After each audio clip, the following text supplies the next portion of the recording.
Je pense que c'est une erreur de penser que les politiques sont impuissants ou incapables ou ne comprennent pas. Si on renverse la perspective en comprenant que finalement ces gens-là servent les intérêts de ceux qui les ont fait élire et qui sont les 1% les plus riches de la population, à ce moment-là, c'est pas du tout une catastrophe. Vous parlez de catastrophe, mais c'est une réussite formidable. Tout se passe comme prévu. La sécurité sociale est détricotée, le chômage se porte à merveille, ce qui permet de tenailler les salaires et d'avoir des bas salaires, donc des hauts profits. Donc tout se passe bien, en fait, du point de vue des 1% qui se gavent comme jamais. Les banques qui devraient être en prison pour faillite frauduleuse, leurs patrons se font mieux payer que jamais et arrivent maintenant au gouvernement des différents pays. Je trouve que la situation est pas du tout catastrophique pour ceux qui financent les campagnes électorales des élus. Et je trouve que là, de ce point de vue, c'est assez logique.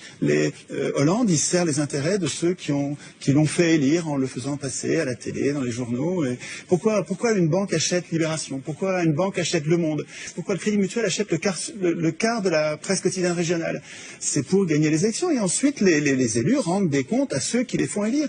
Le problème, c'est que nos élus ne doivent rien aux électeurs. Que vous votiez ou vous votiez pas, c'est pas vous, ce sera un autre. Il faut qu'ils passent beaucoup à la télévision. Vous regardez les curseurs, c'est incroyable la similitude qu'il y a entre les courbes de passage à la télé et les résultats aux élections.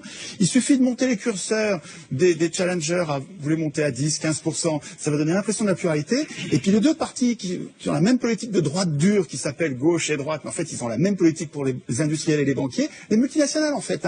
Vous les mettez au curseur plus haut et ils vont être élus l'un ou l'autre en fait, peu importe, ils vont faire la même politique.